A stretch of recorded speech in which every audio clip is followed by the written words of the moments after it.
আকাশ থেকে অঝোরে বৃষ্টি নামছে, ঠিক পাশে বসে একজন মা তার সন্তানের ছবি বুকে নিয়ে কান্না করছে।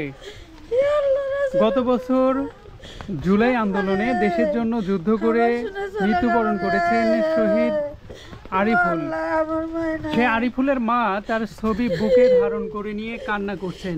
প্রিয় দর্শক, দেখতে পাইলেন আকাশ থেকে যেমন বৃষ্টি ঝরছে, ঠিক তদরূপ শহীদ আরিফুলের মায়ের চোখ থেকে অগোচরে পড়ছে পানি। এই পানির দায় কে নেবে বলতে পারেন কি আপনারা? একটা ছেলেই ছিল, সেই ছেলেটা ছিল একমাত্র কর্মক্ষম ব্যক্তি একটি পরিবারের জন্য। তার একজন স্ত্রী, সাথে একটা পুত্র সন্তান, সাথে বৃদ্ধা মা, যে মা গত 1 বছর ধরে ধুকে ধুকে কান্না করছেন। এই চোখের পানি দিয়ে কি কিছু হবে?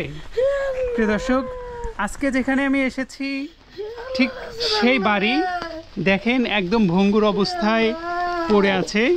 শহীদ আরিফুলের যে ঘরটি ছিল সেই ঘর একদম ভেঙে পড়ে গেছে। আরিফুলের বাড়ির অবস্থা যেরকম ভঙ্গুর, তার বাড়ির প্রতিটি ব্যক্তির মনের অবস্থাও তার থেকে বেশি ভঙ্গুর। আরিফুলের মা এখন বসে আছেন। আমি মোটামুটি দীর্ঘক্ষণ ধরে আরিফুলের মায়ের সাথে কথা বলছি। তার মা আসলে এত পরিমাণে ভেঙে পড়ছেন যে আসলে ঠিকভাবে স্বাভাবিকভাবে কথাও বলতে পারছেন না। আচ্ছা আম্মা, আপনি একটু বলবেন আপনার ছেলে আরিফুল আসলে ঢাকায় কি করতেন? আমার ছেলে আরিফুল ঢাকায় ফার্নিচারের কাজ করতো। কতদিন পূর্বে ঢাকাতে গিয়েছিলেন? বাবা আমার 4 বছর ছিল। 4 বছর ছিল? হ্যাঁ, আমার মায়ের 4 বছর ছিল। আচ্ছা, আরিফুলের কোনো স্বপ্ন ছিল কি? হ্যাঁ, স্বপ্ন ছিল যে আমার বাড়ির ভিটে নাই, আমি গরিব মানুষ, আমি টাকা ছাড়া কর্ম করে জায়গা কিনবো, বাড়ি ঘর করবো, বাবা মাকে দেখবো, ভাই বোনদের দেখবো। আমার তার ছেলে একটা ছেলে, আল্লাহ যে বউসের পাশে দিতে যাই চলে গেল। বাবা আমার শহীদ হয়ে গেল দেশের জন্য। আজ বাবা নাই, বাবার একটা জবান পাইনি, কথা পাইনি। আল্লাহ, আল্লাহ রাসুল, আল্লাহ আজ ময়নার একটা কথা পাইনি রে। ময়না জবান কত সুন্দর, ময়নার একটা আও কত সুন্দর। শান্তি না গায়ে দেখলে ময়নার কথা শুনলে মন শান্তি হতো। ময়নার কথা শুনে যে কলছে ঠান্ডা হতো, যে কলছে ময়না থেকে চলে গেল। আল্লাহ। আচ্ছা, আরিফুলের সন্তানের বয়স কত? 9 বছর চলেছে। 9 বছর। প্রিয় দর্শক, আরিফুলের একজন পুত্র সন্তান আছে যার বয়স প্রায় 9 বছর। আরিফুলের স্ত্রী, তার মা এবং সন্তান কি করে খাবে ছেলের অবর্তমানে, সেইটা আসলে বলা খুবই কষ্টদায়ক। সরকার থেকে যে উপহার পেয়েছিলেন সামান্য কিছু অর্থ, সেই অর্থ দিয়ে আসলে তেমন কোনো কিছুই করতে পারেনি আরিফুলের পরিবার।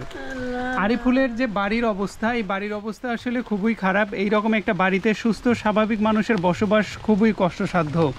এই মুহূর্তে কথা বলছি আরিফুলের মায়ের সাথে। আরিফুলের মা আরিফুলের ছবিটি বুকে নিয়ে শুধু কান্না করছেন।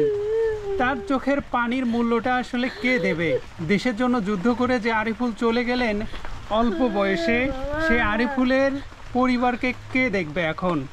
আচ্ছা মা, আরিফুলকে নিয়ে আপনার কোনো স্বপ্ন ছিল? হ্যাঁ ছিল বাবা। কি স্বপ্ন ছিল বলবেন একটু?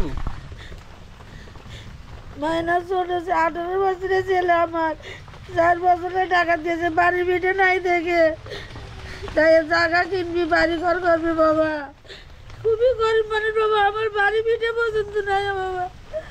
চলে আসার জন্য দেশ বিদেশ গেছে বাবা। আচ্ছা, আরিফুলের সন্তান এখন কি পড়াশোনা করছে? হ্যাঁ, মাদ্রাসা দিতে ছেলে। এই পড়াশোনার খরচের যোগানগুলো কিভাবে আসছে এখন? এখন কষ্ট করে দিয়েছি, মাদ্রাসা দিছি, এখন বেতন দেওয়াই নাকি, না দিলে হবে, না দিলে পড়াবি। এই টাকাগুলো আপনারা কিভাবে জোগাড় করতেছেন? কষ্ট করে জোগাড় করি। আচ্ছা, এই যে পরিবারে আপনারা মোটামুটি বেশ কয়েকজন মানুষ, এই পরিবারের যে খাদ্যের যোগান, এটা কিভাবে আসতেছে? এখন আপনাদের পরিবারের বাজার খরচ কিভাবে হচ্ছে? করে আনা করে, কাজকর্ম করে, আর কিছু আনা করে করে খাই।